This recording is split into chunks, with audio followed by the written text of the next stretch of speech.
Assalamualaikum sahabat kampus semuanya, apa kabar hari ini? Mudah-mudahan sehat dan selalu bersemangat.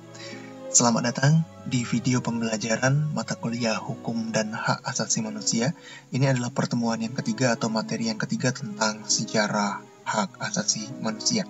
Pada video yang telah lalu, kita sudah mempelajari tentang pengertian hak asasi manusia. Dan ketika berbicara mengenai hak asasi manusia, kita akan mendapatkan banyak buku yang menjelaskan bahwa tonggak sejarah HAM itu dimulai sejak era kekuasaan Raja John Lackland di Inggris, di mana pada masa itu Piagam Magna Carta dilahirkan. Padahal fakta yang paling tepat menurut saya bahwa pengakuan hak asasi manusia itu telah ada sejak zaman Nabi Adam alaihissalam, di saat terjadi peristiwa pembunuhan Habil terhadap Qabil, atau pembunuhan Abel terhadap Kain. Atas peristiwa itu Allah Ta'ala memberikan hukuman kepada Habil sebagai bentuk balasan atas pelanggaran yang telah dilakukannya. Nah, ketika kita membahas tentang sejarah perkembangan pemikiran hak asasi manusia, kita tidak bisa lepas dari tonggak-tonggak HAM. Apa saja tonggak-tonggak sejarah yang dimaksud? Yang pertama yang saya jelaskan tadi bahwasannya peristiwa terbunuhnya Qabil di zaman Nabi Adam alaihissalam ini adalah pertanda pembelajaran bagi umat manusia bahwa betapa pentingnya nyawa seseorang. Selanjutnya peristiwa hijrahnya Nabi Musa alaihissalam menyelamatkan kaumnya melintasi Laut Merah demi meraih hak hidup dan hak kemerdekaan dari penjajahan Firaun atau Raja Ramses II. Di sini kita bisa ambil pelajaran bahwa hak hidup manusia dan hak kemerdekaan manusia adalah sesuatu yang harus diperjuangkan. Kemudian tonggak sejarah konstitusional dimulai di zaman Hammurabi. Ada Kodeks Hammurabi tahun 2000 sebelum Masehi, dilanjutkan reformasi undang-undang di Solon Athena tahun 600 sebelum Masehi. Selanjutnya, terbitlah Piagam Madinah tahun 622 Masehi. Ini merupakan konstitusi HAM yang terkenal di zaman keemasan Islam. Di masa Nabi Muhammad SAW, Piagam Madinah ini dibuat atau diterbitkan sebagai bentuk pengakuan tertulis terhadap toleransi antar umat beragama di Madinah dan persatuan suku-suku bangsa yang ada di Madinah. Kemudian, terbitnya Magna Carta Liberatum atau Piagam Magna sebagai bentuk pemberontakan para baron, para bangsawan dan kaum gerejawan terhadap Raja John Lackland di Inggris pada tahun 1215. Kemudian, Bill of Rights terbit pada tahun 1628. Bill of Rights ini sebagai gagasan John Locke berkenaan dengan penegasan tentang pembatasan kekuasaan dan penghapusan sistem monarki absolut di negara Inggris. Tahun 1679 lahirlah Habeas Corpus Act yang berisikan aturan-aturan jaminan kebebasan bagi warga negara di Inggris. Tahun 1776, tepatnya tanggal 6 Juli, Amerika Serikat mendeklarasikan kemerdekaannya. The Declaration of Independence menegaskan bahwa setiap orang yang dilahirkan berada dalam persamaan dan kebebasan dengan hak hidup dan mengejar kebahagiaan, serta adanya keharusan mengganti pemerintahan yang tidak mengindahkan ketentuan-ketentuan dasar tersebut. Tanggal 4 Agustus 1789, lahirlah Declaration des Droits de l'Homme et du Citoyen atau Declaration of the Rights of Man and Citizen di Perancis. Naskah ini menitikberatkan ada 5 pengakuan hak asasi: hak atas kepemilikan harta, hak atas kebebasan, persamaan, keamanan, dan perlawanan terhadap penindasan. Selanjutnya, pada tanggal 17 Agustus 1945, kita sama-sama tahu bahwa Indonesia memproklamirkan kemerdekaannya. Indonesia menegaskan bahwa kemerdekaan adalah hak segala bangsa. Proklamasi kemerdekaan tersebut menjadi penyulut semangat pergerakan di berbagai negara dunia ketiga yang saat itu masih terjajah untuk segera merdeka.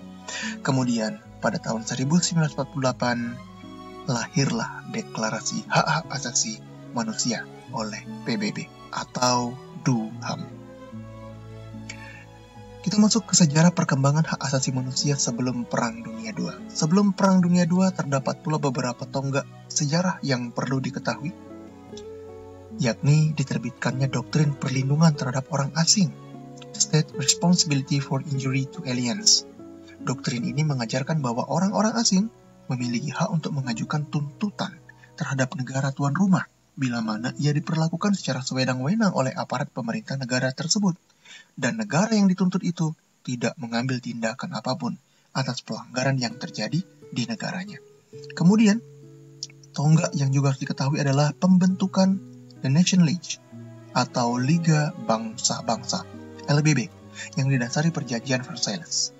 Kelahiran lembaga bertaraf internasional sebelum Perang Dunia Kedua tersebut memberikan pengaruh yang besar bagi perkembangan hak asasi manusia internasional.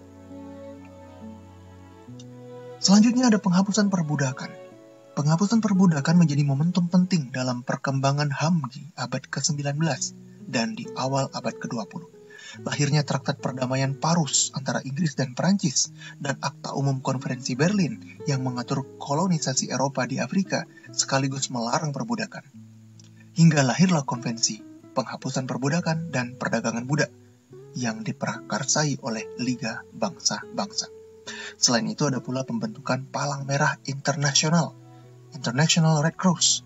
Lembaga ini terbit tahun 1863 dengan memprakarsai 2 konvensi internasional untuk melindungi korban perang dan perlakuan terhadap tawanan perang yang kemudian dikenal dengan Konvensi Jenewa. Setelah Perang Dunia Kedua, ada pula beberapa tonggak sejarah perkembangannya hak asasi manusia, yakni pembentukan Perserikatan Bangsa-Bangsa atau PBB sebagai pengganti dari LBB pada tahun 1945. Berdirinya PBB didasari oleh situasi kekejaman Perang Dunia II dan korban sosialisme nasional. PBB bertujuan menjaga kedamaian dan keamanan internasional untuk mencapai kerjasama internasional, mempromosikan dan memajukan penghormatan hak asasi manusia dan kebebasan fundamental. Kemudian, Deklarasi Universal Hak-Hak Asasi Manusia atau DUHAM diterbitkan, tepatnya pada tanggal 10 Desember tahun 1948. DUHAM sendiri merupakan interpretasi resmi atas piagam PBB yang memuat sejumlah hak secara rinci. Pada periode ini lahir pula Twin Covenant, Covenant kembar, yaitu International Covenant on Civil and Political Rights, ICCPR, yaitu Covenant Internasional tentang hak-hak sipil dan politik, dan International Covenant of Economic, Social, and Cultural Rights, ICASR, Covenant Internasional tentang hak ekonomi, sosial, dan budaya, tahun 1966.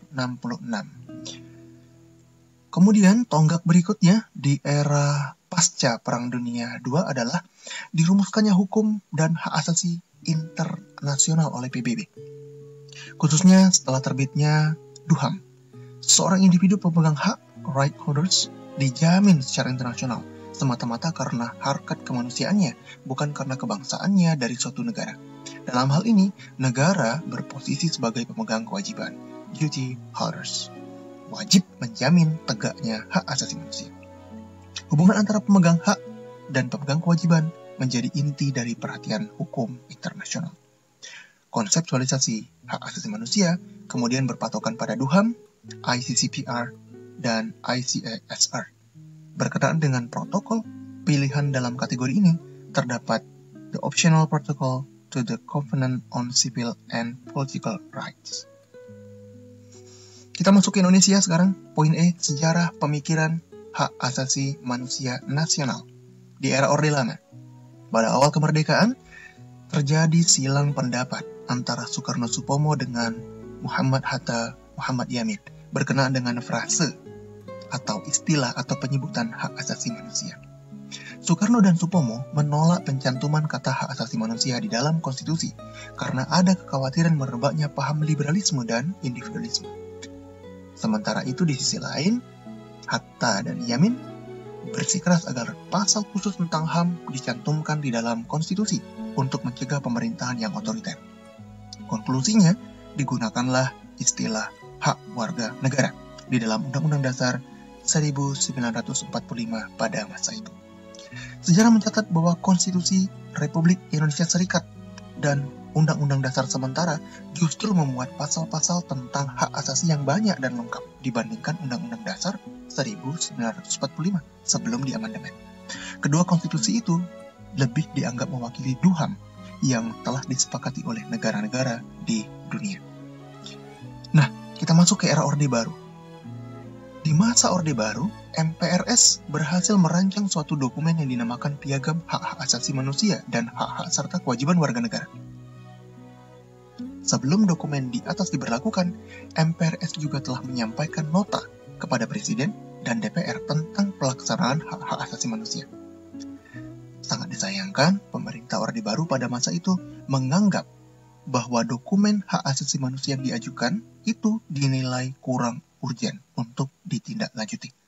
Dalam perspektif pemerintah Orde Baru, segala persoalan yang mencakup eksistensi hak asasi manusia dianggap telah terpenuhi oleh berbagai peraturan perundang-undangan yang telah ada.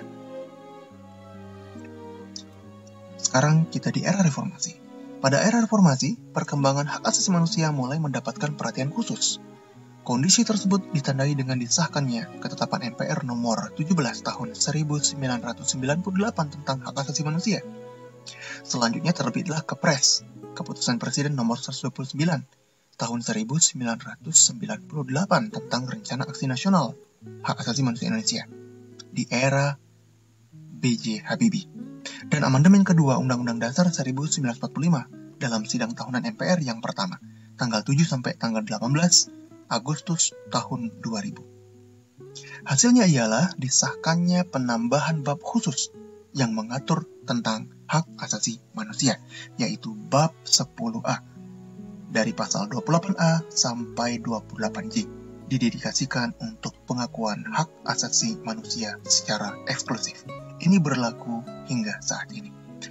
Pencapaian tersebut sejalan dengan TAP MPR nomor 17 dan Undang-Undang nomor 39 tahun 1999 tentang hak asasi manusia.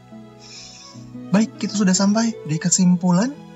Ada beberapa kesimpulan yang bisa dipetik dalam video ini. Yang pertama, pengakuan HAM sesungguhnya telah ada sejak zaman Nabi Adam alaihissalam, yakni peristiwa pembunuhan Habil terhadap Qabil.